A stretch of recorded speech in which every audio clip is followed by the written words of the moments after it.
Good afternoon, all. Happy almost end of February. We're nearly there. So this is into week 6. Today, I just want to outline the plan for this week in your lab classes as well. So on Friday, as you can see there on the screen, you've got 2 pieces of continuous assessment due. So that's kind of where we're going this week, just to get all of this tidied up at this stage. So it's kind of your professional portfolio, if you want, completed, where you have your master CV created. You have chosen a job that you're going to apply to, and you've tailored your CV towards that job. And now you're going to send an email letter of application. So by today, hopefully I'll have feedback given to most of you on your goals. So the goal setting, I'll go through a little bit of that. Kind of some of the feedback, I suppose, is similar. It overlaps a bit from what I'll do today and what you'll have seen on your own documents as well. And the second part then is you've done your master CV. That's the one where you keep it in the background for yourself, never for industry, because it's too big, it's too wordy, it contains everything. That's a record for you. So you've recorded all of the information that you need to create this more tailored CV. So that's the first part, is you have a master CV. From that, then you chose a job description. So we got a little bit more specific. So the second part was I asked you to choose a job. So depending on what your area of interest in, but what's your wish list for flexible semester? What's the position that you'd love to get into? For that specific job, then you created your tailored CV. So a CV that's more visually attractive, more interesting looking, that is catchy in terms of the skill set that you've got. So when me as a potential employer, if I open it up, I can see straight away, oh, this is a student of the BSc in whichever. And what skills are you showcasing? What's your main sales pitch of yourself? So that's going to be all included there. This today then, for Friday, today I'm mentioning an email application. For Friday, I want you to have that cover letter done. So you've tailored your CV, you've really showcased your skills on it, but you need to create a cover letter that shows the potential employer, that makes them feel they're the only one. So if you are a candidate, one amongst 50, how are you going to be top of the pile? How are you going to be the one that they'll remember and say, oh, actually, they seem like they'd really fit in because they have the skills and they have whatever extras that's on your CV and also on your cover letter. So write these independently. Make sure that they are standalone. In other words, that if your cover letter goes to maybe somebody in HR, so somebody in HR has a look and says, yeah, they seem like they'd be okay, I'll forward on the CV to the manager of that area. Okay, so your CV needs to have all of the skills written in it that will be sufficient for a manager to understand everything. And also the cover letter. You need to have a catchy, good cover letter that they will notice what skills that you've got, that they'll notice you. So you're trying to encourage them to open up your email. So that's what's due on Friday. So today I'm just going to outline that. So you have your categorized goals based on earlier, and by today you'll have your feedback on that. Your tailored email, then, that's where I want you to write an email. I don't mind if you want to write in Microsoft Word, and then you can just copy and paste into a email, whether you're using Gmail or Yahoo or whichever it is. Use the college one if you wish.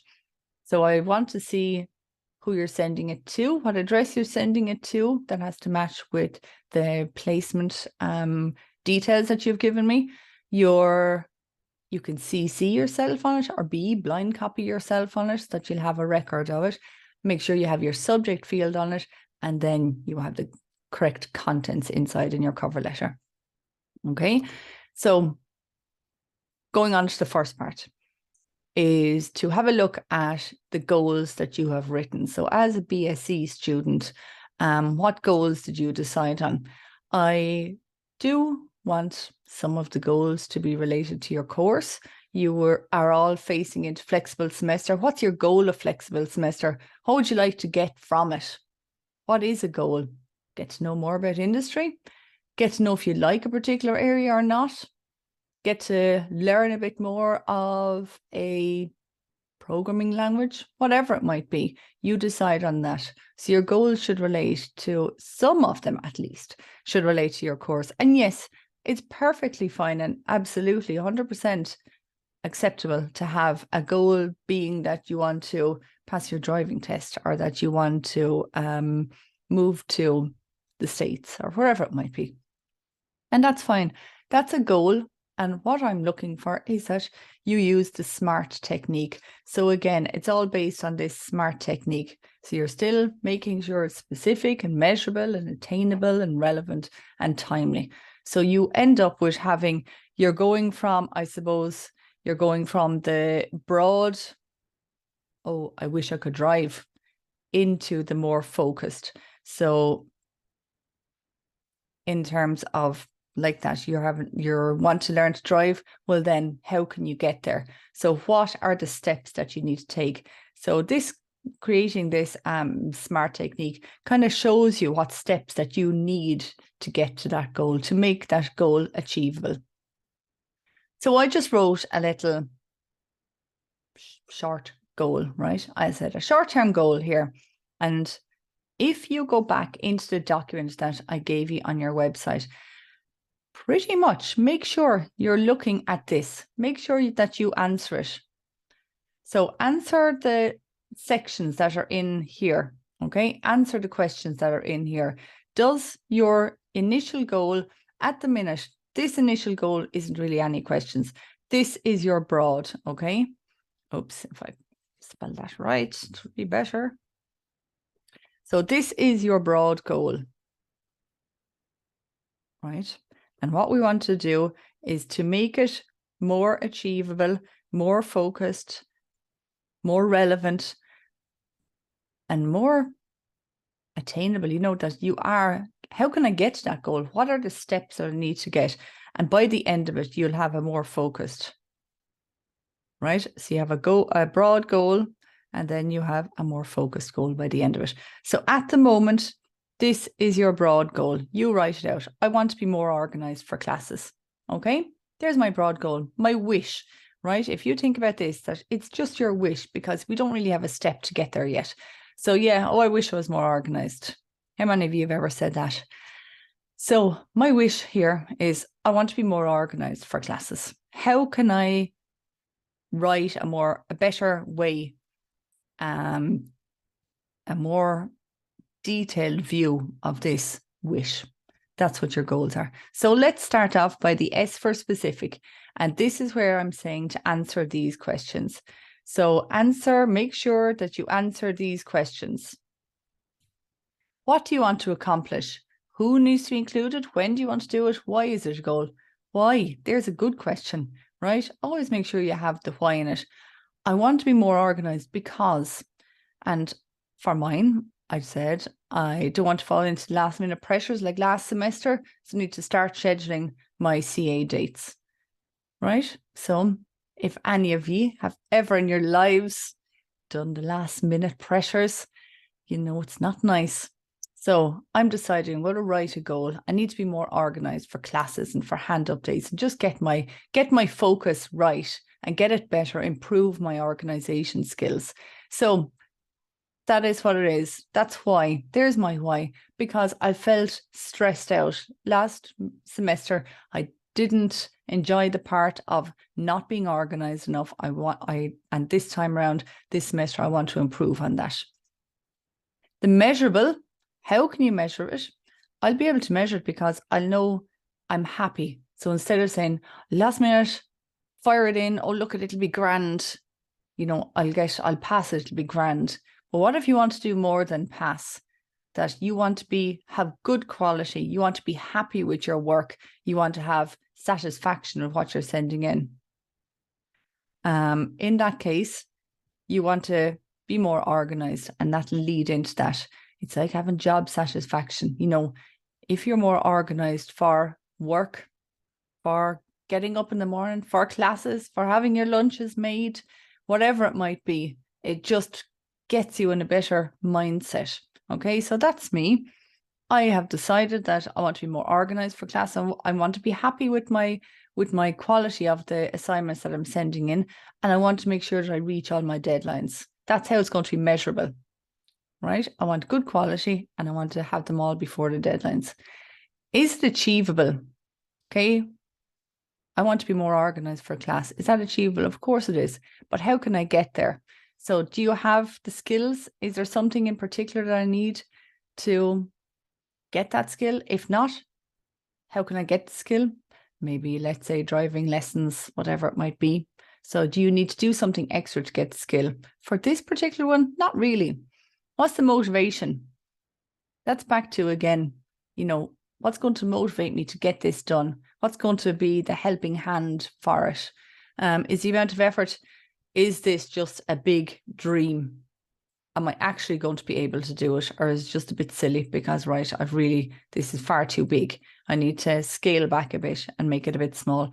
So is the amount of effort that I'm going to have to put in, do I have to learn a full new programming language to get this piece of work done or get this goal completed? In this case, the amount of effort required on par with what I'll achieve, yeah, it is, because what I need to do is create a template. I want to put a monthly schedule template, maybe stick it on my study desk, wherever I am. And also use reminders on my phone so that it'll come up maybe a week before something is due. Bing bong, whatever is due next Friday. Okay, so it's just about, all with a focus back to the original, being more organized in class. Oh, going backwards here. Relevant. Why now? Okay, that's the important part there. Why now? Why is that relevant now? Is it aligned with my overall objectives? What am I trying to do? Maybe I'm trying to improve my grades. Maybe my goal for the whole semester is I need to get above 60, above 70, above 80. I really want that. Is my overall goal. Is this aligned with it? Probably. It'll help improve my grades and my mood compared to last year's stress. That's why it's relevant. It's relevant to me in my head, and it's relevant to my grades. So it'll help everything compared to last semester. If you were, I'll never forget, November, December, it was just up the walls because I had a heap of assignments on, I had a heap of study to do because the exams were coming up, and etc., etc. And this year, I know I have a wedding in May or wedding in June or whatever it might be, and I have work placement and I can't fail any modules, can't be carrying more than 2, or I won't get into flexible semester. So in that term, you want to see, there's your relevance. It is the now. You want to improve your grades. Are your grades going towards your final degree and so on? So it's all going to help me. And the timeliness. What's my deadlines? When am I going to do this? Review at the beginning of every month. So starting today, I'm going to print out this monthly template. I'm going to have the next few months on it. I'm going to write in what I need to have done, write in any events that are coming up so I can clearly see where I'm at.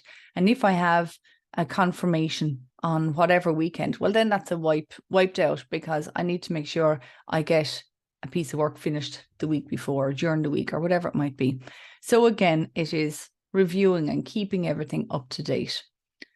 So now I have gone from my original goal of, so I have this broad goal of be more organized in class.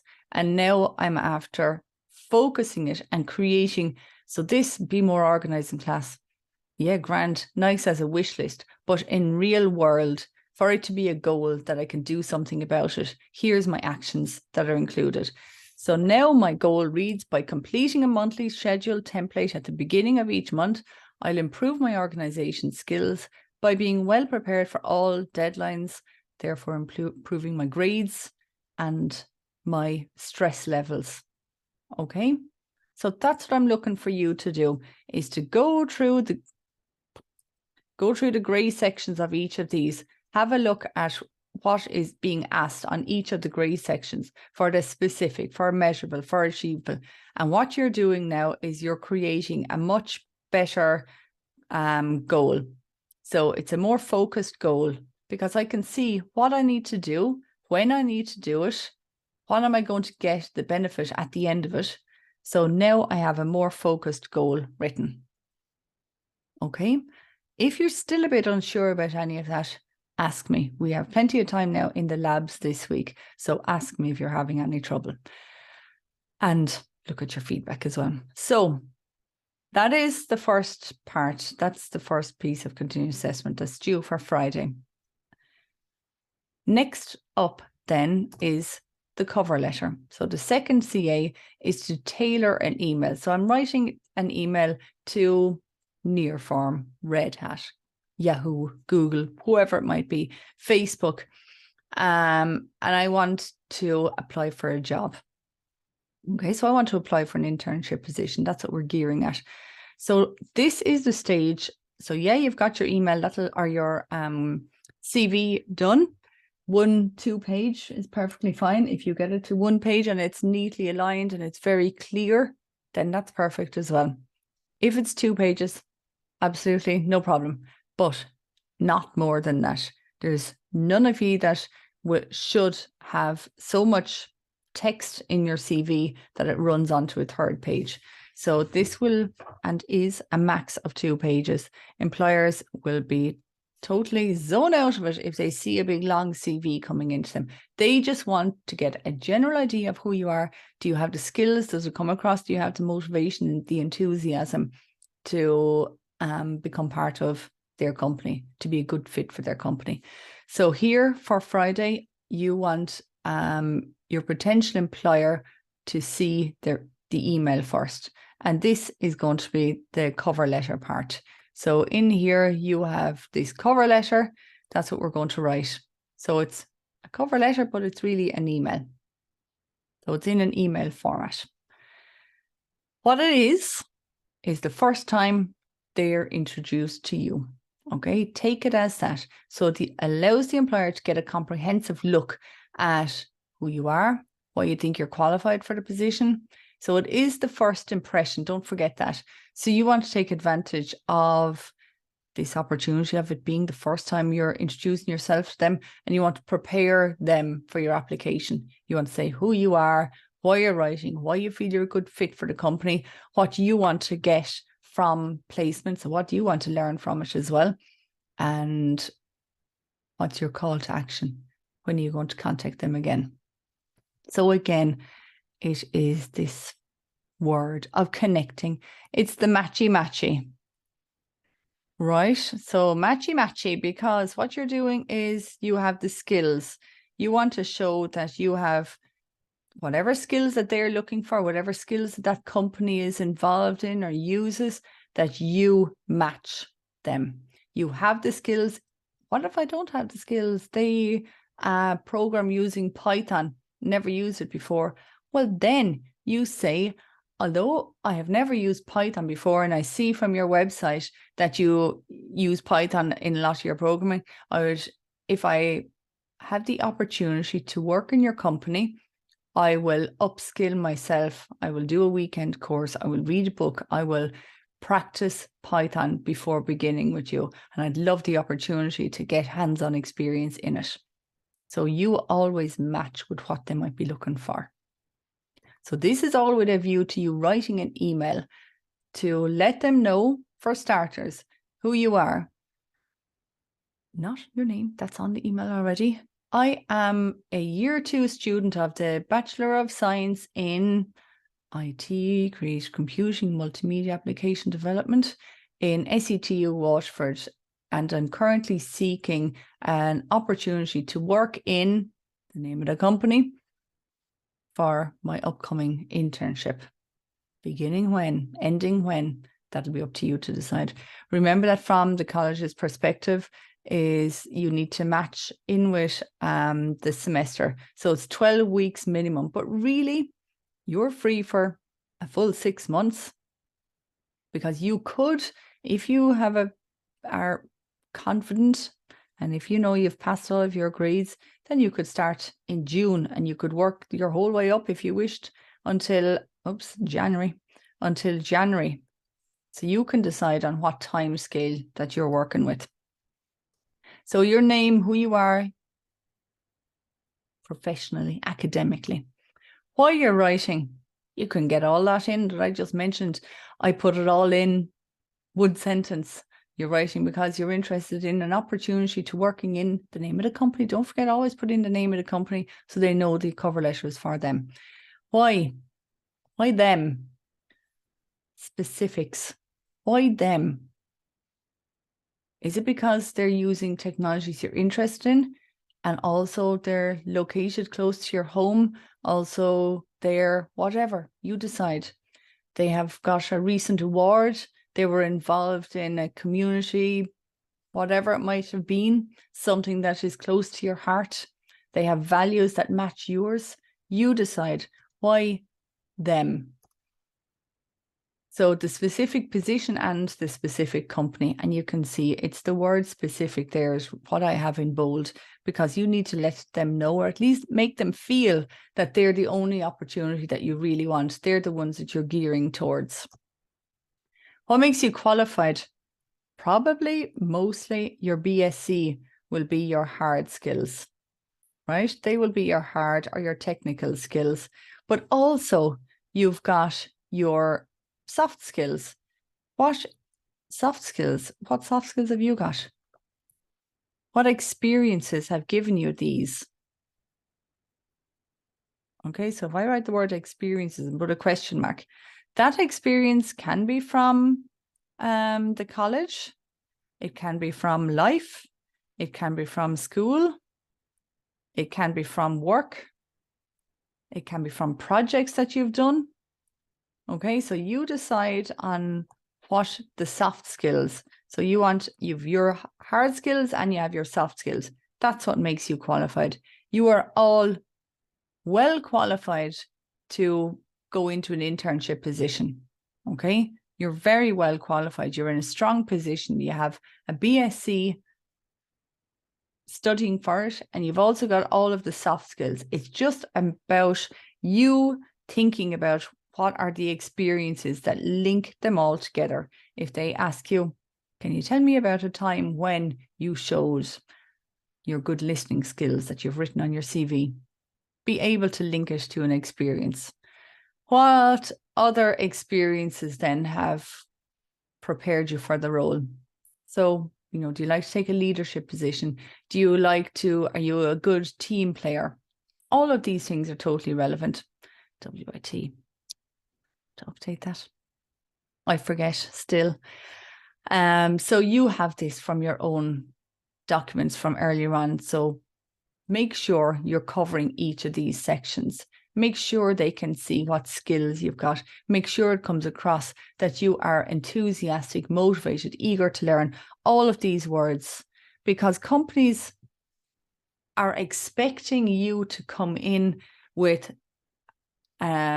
some skills, yes, of course, but with an openness, with a willingness to learn. Okay, they want you to become part of the team, coming in full of energy and full of enthusiasm and interest. That's what they want. So they want to bring you along. In a lot of cases, they want to train you up so that potentially you'll work there full time. That's really what they're interested in on the bigger picture.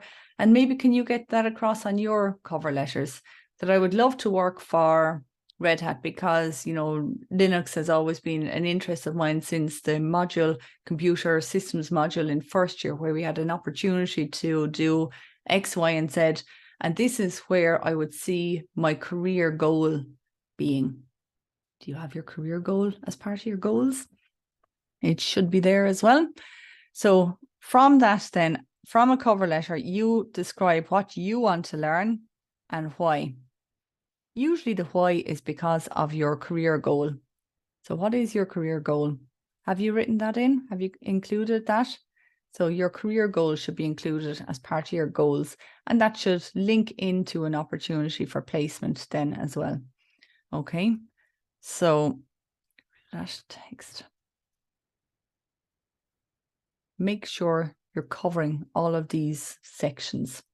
What do you want to get across, and make sure that you're covering everything you should do in a cover letter, remembering that each of those should be standalone. So your cover letter and your CV are two separate entities, and both should be, anyone should be able to read them independent of each other.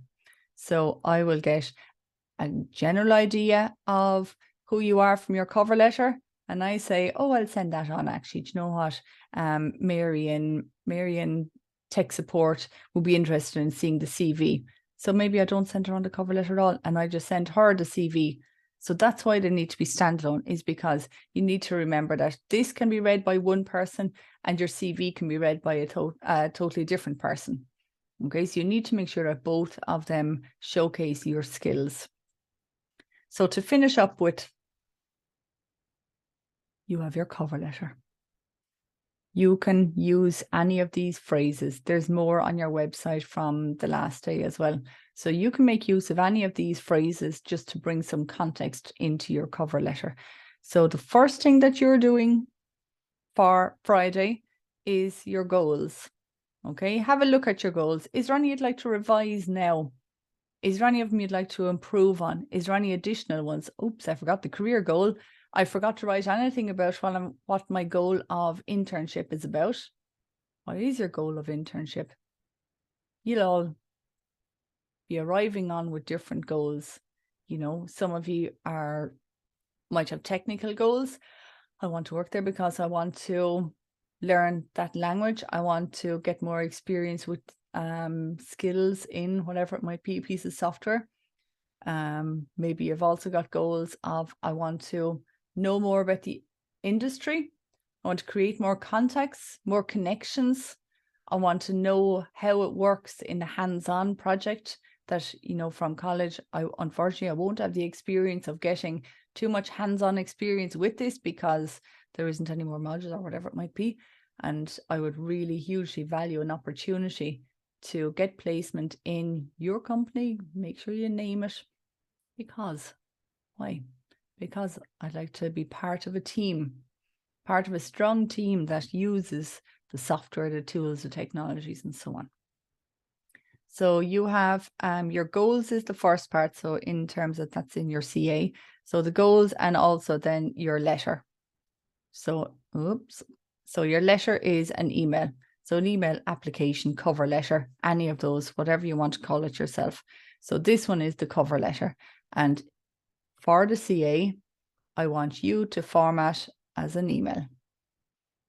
Because the only difference there is that in traditional postal ones, you have the addresses up on the top left and the bottom, or the top right and left. Their address, your address, the date. That's all. That's the only difference. You don't have them. That's the only difference. So I want you to format it as an email. Don't forget to always add in a please find attached. Someplace use the word attached because, or enclosed, because usually your email software package will pick up that word. And if you forget to attach it, it'll remind you you've used the word attachment, but you haven't attached something. So it'll save you the embarrassment. I know it has done for me anyway. Okay, so that's where we're at for this week, is giving you time to finalize these pieces of CA. So they're the two parts that are due on Friday. And other than that, I'll see you in the lab classes.